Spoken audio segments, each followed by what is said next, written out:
So I want to plead with us to please take all these dialogue serious. A lot of narrative keeps going that, oh, we've done this, what happened from the last one, what happened from this one. These things are gradual. These things are not magical. These things are not, it's not scientific, it's not 1 + 1 = 2. No. There are a lot of loopholes, a lot of things you need to jump. Like I said, Nigeria is complex. In passing a bill is not easy. It's not easy at all. Like for example now, see the way we are seated here now. This even shows Nigeria in one way. From the north, from the southwest, from the southeast, from the north central. So passing a bill, you have to consider everybody's area. You have to consider everybody's region. And that's not child's play. That is not what thing you just do overnight. It's not thing you do in 1 month, 2 months, 3 months. It takes a lot. Sometimes it takes going down to each region to dialogue, to talk to them too, to also explain to them why we need to change these things and how to tailor it to their needs and their wants. For example, see when we spoke about the tax bill. Thank God we had a youth dialogue like this on the tax bill. And our input was shown in the tax bill. That's to tell you that all these dialogues are necessary and they work. So please, let's take this serious. And like our convener said, the plan, when he was speaking, he said, we can be constructive without being insultive. You can always make your point across without being aggressive, without being combative. Please, we are here to listen to each other. We're here to talk. We're not here, this is not an activist session. As legislators, we remain committed to strengthening policies that empower young people, whether in entrepreneurship, digital innovation, climate action, or governance. But we need collaboration. We need a system where the ideas from this dialogue are not left on paper, but carried into budgets, programs, and laws that impact lives. Let me close by saying the strength of a nation lies in how it treats its youth. If we invest in their potential, we secure our future. If we neglect them, we mortgage our destiny.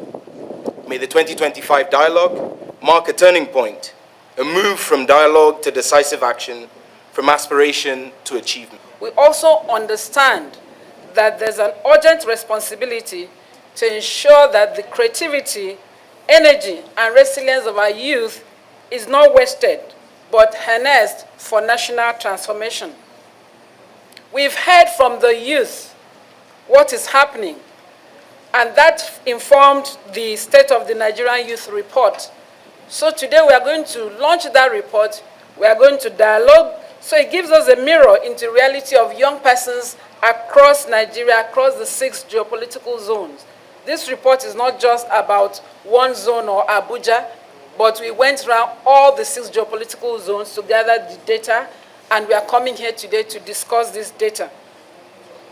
The report highlights not just the challenges of unemployment, insecurity, poor governance and exclusion, but also it highlights the clear and practical solutions that youth themselves have proposed. It reminded us that youth are not passive beneficiaries of policies, but active agents of change, leaders, innovators, and problem solvers in their own right. For us, really, young people are the priority in all our engagements. Of course, we know that young people make up majority of the population. And in terms of nation building, any direction which we want to steer this nation forward, the young people have to be the pillar. We have to put our resources and channel all our energy towards the young people in order to steer the country in the direction which we want to go. Last month, August 12th to be specific, around the world, the International Youth Day was celebrated.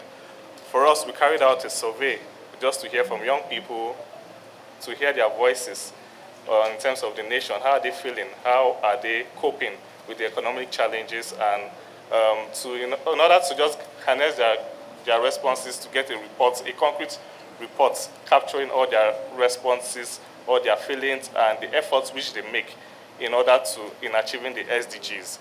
And we're able to consolidate that into a report, and hopefully we'll be running briefly through the reports and sharing to the larger house. But for us, majorly, we are trying to see how we can lift at least 5 million people out of poverty a chunk of that being women and girls, being young people in the next 10 years. And we can only achieve this through partnership with CSOs, through partnership with the Honorable House, through partnership with critical stakeholders.